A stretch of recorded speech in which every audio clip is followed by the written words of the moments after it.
Okay, this video I'm going to use to talk about the subject of death. Now, I believe I made a video on this subject not too long ago, and I was looking at it from the atheist materialist perspective, which is that, well, your personality, your memory, who you are, what you call self, is part of the physical brain. And when you die, the physical brain dies, and therefore you die, and all that you consider to be yourself. And it would be incoherent and inconsistent to say that some form of consciousness survives after death, since your consciousness is a product of your physical brain. Now, I think that argument makes sense, given what science tells us about the brain and about death thus far, but there is a problem, and I consider this to be a significant problem, and many atheists simply shrug it off and try to appeal to some pre-packaged skeptical explanation. What I'm talking about is near-death experiences. These experiences, I think, are too common, too similar to just shrug off. They don't make sense in light of the materialist worldview. I don't think that near-death experiences necessarily contradict atheism, because even if consciousness or something within us survives after death, this in no way implies the existence of a God, much less, one true God, theism. It doesn't say anything about God. Perhaps something survives after death and there is no God. The two aren't necessarily connected, is what I mean. So you can't, even if we knew for an absolute fact that we go on after death, this would in no way say anything about the existence of a God. Either way, it just means we go on after death. Now, I've spent a lot of time looking into near-death experiences and that type of phenomena because it interests me, and because I'm not the type to just shrug something off because it isn't consistent with the rest of my worldview. That's what Christians do. That's what theists do.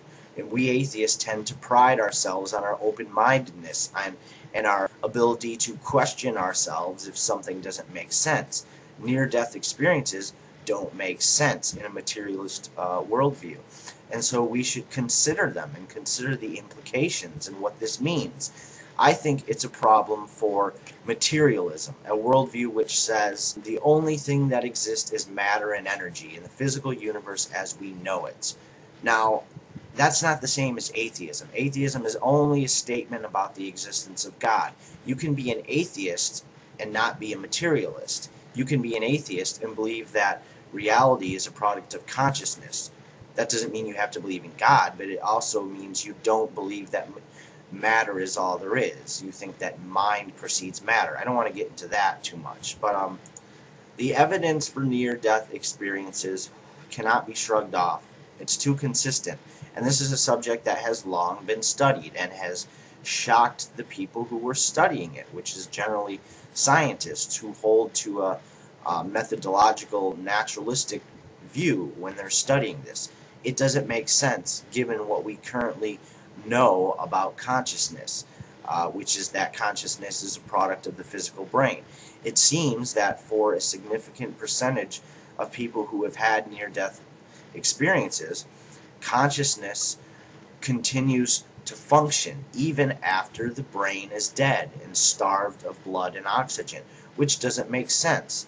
Now, certain scientists have suggested that this is all a hallucination, and that when the brain is dying, it floods itself with hallucinogenic chemicals like DMT, which is a very powerful hallucinogen that our body naturally produces in very small amounts. Sometimes scientists have suggested that when you're dying, your brain somehow knows this and it pumps out a lot of DMT and chemicals that would cause you to hallucinate as a kind of coping mechanism, perhaps. But this doesn't explain it. It doesn't explain the similarity in all the near-death experiences that people have. If it was just a hallucination, it would be, pretty much different for every person who had a near-death experience. And I will refer to near-death experiences as NDEs from now on to make it shorter. Every person who had an NDE, it should be different for everyone. And there definitely is some variance in the accounts of these happenings from individual to individual. There are many striking similarities, though, like the viewing of the contents of your life from beginning to end, and a tunnel and a light and the sense of comfort and stuff like that. You should, if these NDEs are just hallucinations, you should not be able to find that type of similarity throughout various individual experiences. Now, some might say, well, they experienced similar things because when they were alive, they heard common descriptions of what happens when you die, and so maybe they were expecting that, and that's why they all experienced similar things. I don't know. What I do know is that the evidence that currently exists, to show the nature of NDEs is inconsistent with materialism and inconsistent with the belief that all that exists is matter and that consciousness is a product of matter. And for me, as an atheist, as a person who definitely keeps open the possibility that I might be wrong in every aspect of my belief, NDEs, for me, are the single biggest problem for materialism, which is why I am an atheist, but I wouldn't call myself completely a materialist, because there are problems, I think, with the materialist worldview, NDEs and the nature of consciousness being one of them. I think if we put our bias aside as atheists, as materialists, as whatever, and look purely at the evidence surrounding NDEs, we will, if we're being honest with ourselves, come to the conclusion that there's something there, that looking at all the different case studies, you would think that something continues on after death. Because what the people describe, and they've tested this in various ways, in emergency rooms, and in areas where people generally have NDEs, and they've put things on the wall, because people claim to be floating up above, and they often come back from the dead and say they saw things, or they heard things that they shouldn't have heard or saw because they were clinically dead. And the doctor, this is to the doctor's amazement, how could he have known that? He must have really been floating up there. And so they've begun to test this now by placing different things around the room that the patient wouldn't be aware of when they're brought in, when they're dying in the ER. And then people who have NDEs are asked certain questions to see if they're aware of these things in the room. And it's been consistently shown that they are, that they've been able to accurately describe things that they shouldn't be able to describe because they were dead. I don't know, taking an objective look at the evidence, NDEs present a problem for me. I wouldn't consider it a problem. If atheism isn't true, if materialism isn't true, so be it. Then I will move on to a different worldview.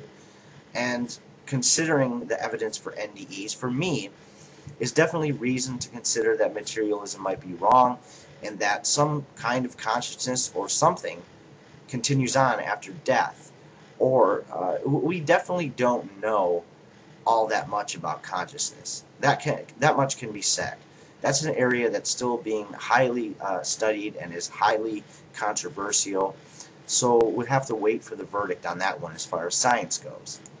But I think of all the evidence that's out there already, atheists should keep an open mind about death.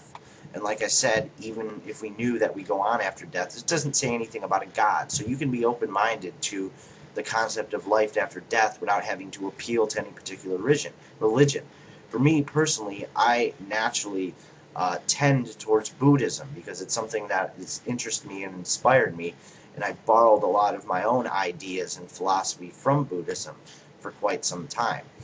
And I consider life after death to be a lot more possible than the existence of God. And I consider reincarnation to be a lot more possible than God.